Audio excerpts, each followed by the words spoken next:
Hello and welcome to this episode of In the Loop. In this episode, IA publisher Gary Robinson travels to Rio de Janeiro to meet Bruno Rangel from InvestSmart XP. Okay. So here we are today for IA In the Loop, the latest podcast episode with Bruno Rangel. I called him Rangel before, so we've just redone this. Okay. So Bruno Rangel from InvestSmart XP. Welcome to our podcast, but we're in your podcast studio, yeah? Yeah, exactly. So thank you for hosting me in your podcast and to borrow our podcast. Yeah, no problem. I must say it's very nice. The walls here are, they're padded. I'm presuming it's for acoustics rather than because there's people in straight jackets. But we might cut that bit down, but we probably won't. So we came over, we met with Samir and Bruno at the international event, the II LATAM Forum in Sao Paulo on Wednesday, where Samir Castro was one of our panelists.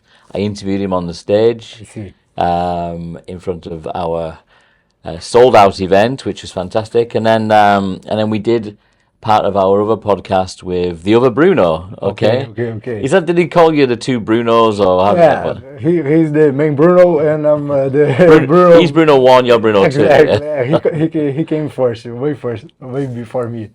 I really enjoyed meeting Bruno in Sao Paulo. We had a really great chat, and it's great to speak to Bruno number 2. Tell me if you can in a small.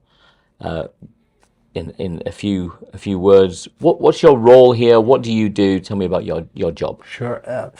Basically, I take care of the asset management of the client's portfolio outside of Brazil. Mainly that, I help the clients. I do meeting with the clients and try to do my best to invest their money outside of Brazil.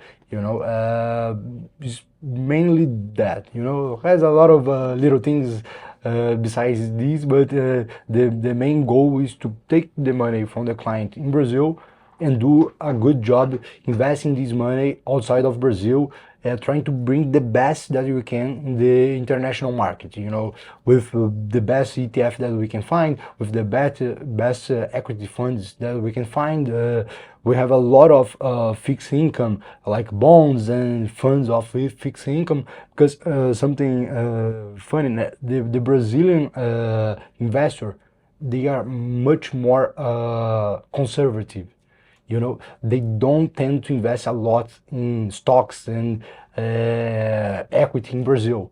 So when they come to international market, they bring a little bit of that, So it's something like that. That's interesting that the international market is maybe seen as volatile by Brazilian investors. Exactly. Kind of we think the other way around, maybe.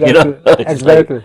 Yeah, because here they have a very high interest rate, and they keep investing in the interest rate. And when it comes to US, that is much less volatile. They got a little bit scared. So the world is a crazy place at the moment. When you would look back and Brazil's always been deemed as volatile. Argentina deemed as as volatile. The bonds, the different rating of the bonds. I don't know what rating is the Brazilian.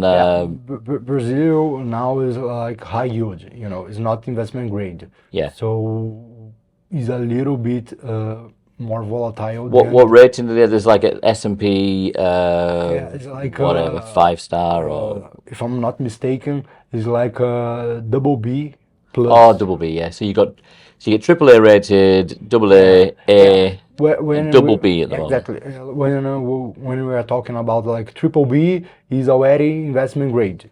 When it comes to double B, is high yield, and Brazil is in this. It's on the cusp, yeah. Exactly. It's a little bit, still a little bit risky, but we have a portion of our portfolio in Brazilian bonds because we are from Brazil, so we know our risk, Tell me about this. So the XP story is one that I only kind of came to the table with XP and started talking with you guys about a year ago, and I'm just fascinated by this story. It's such a great story to tell.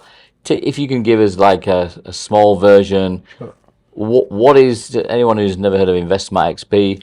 We've been in the offices today, myself and Dan, our head of video, looking around with you. Thank you for the tour.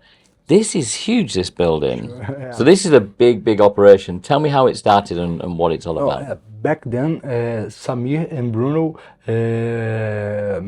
mainly Samir, used to work in a big bank, a big international bank, and he basically decided that he wants to build a business and to have his own clients and to help his own clients, and to, in general, to bring information to the Brazilian people in general, because Brazilians not very educated when it comes to finance. So Because everybody would just give their money to the bank and the bank looks after it. So this is like we call it onshore.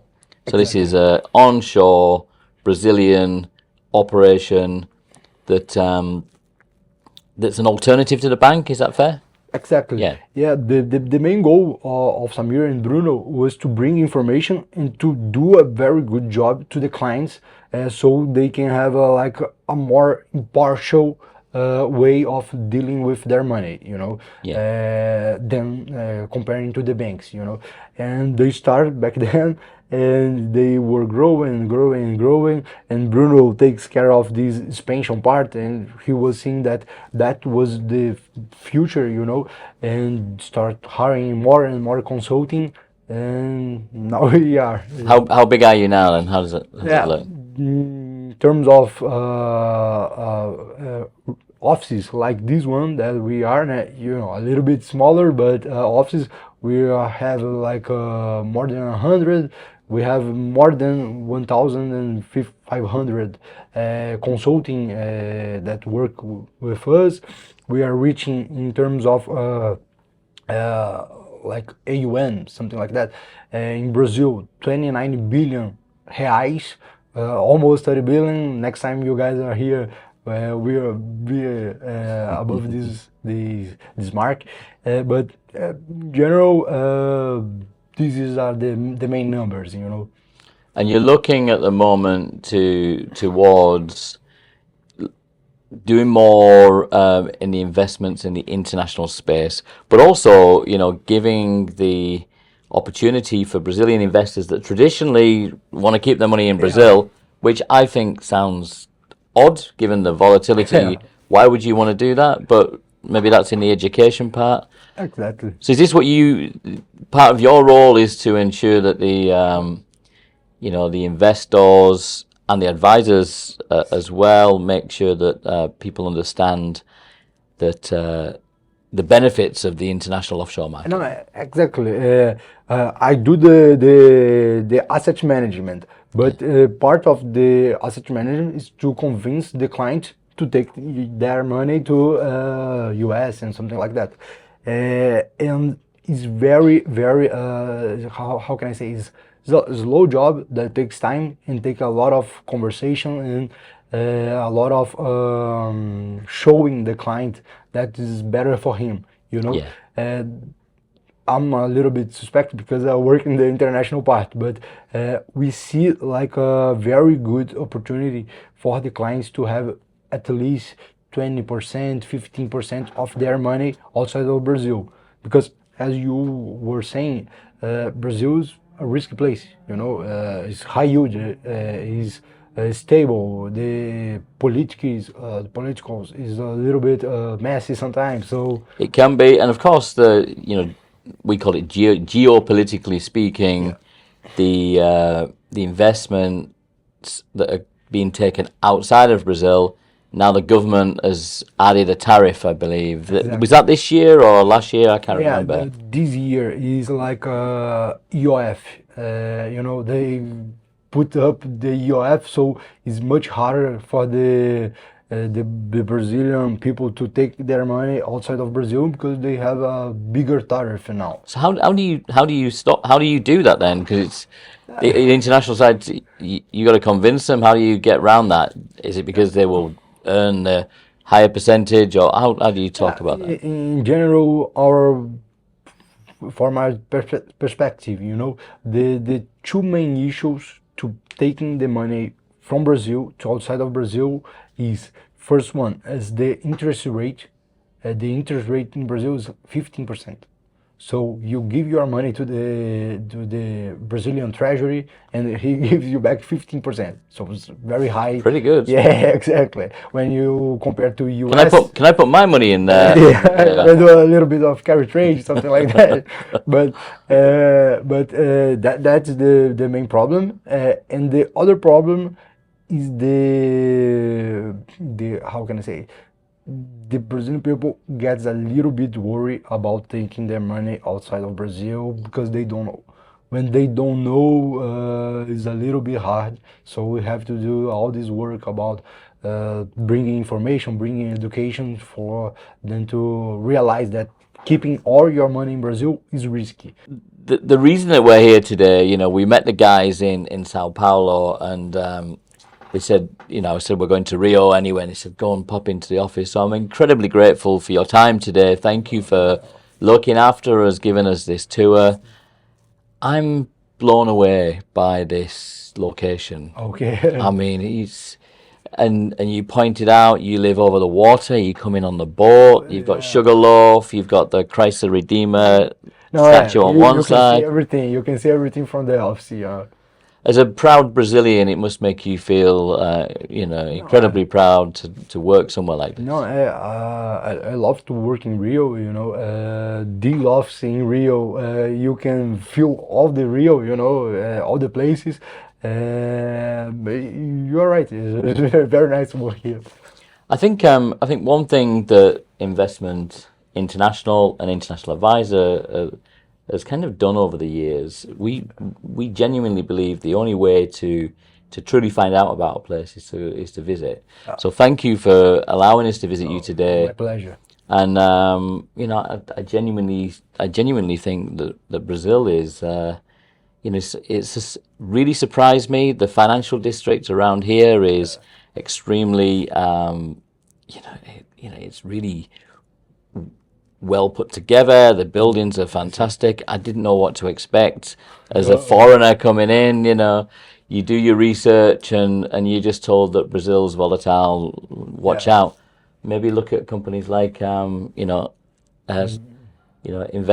XP as the growth companies. I think the banks might come and buy you quite soon. This is the thing. Yeah, maybe that happens, but at least we are doing our part. You know, sometimes you're a disruptor. You know, exactly. They're gonna want to take over. Yeah.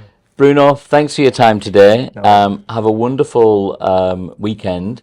So your team is Botafogo, of course. Botafogo. The best team in Brazil. The best team in Brazil. Someone may You're not top of the league though, are you? No, of course we are. Oh, really? Okay.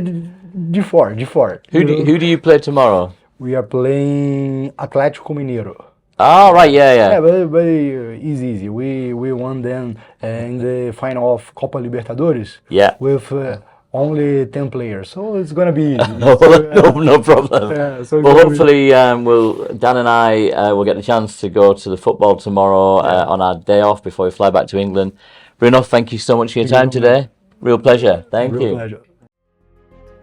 Thanks for watching or listening wherever you get your podcasts. Join us again next time for In the Loop.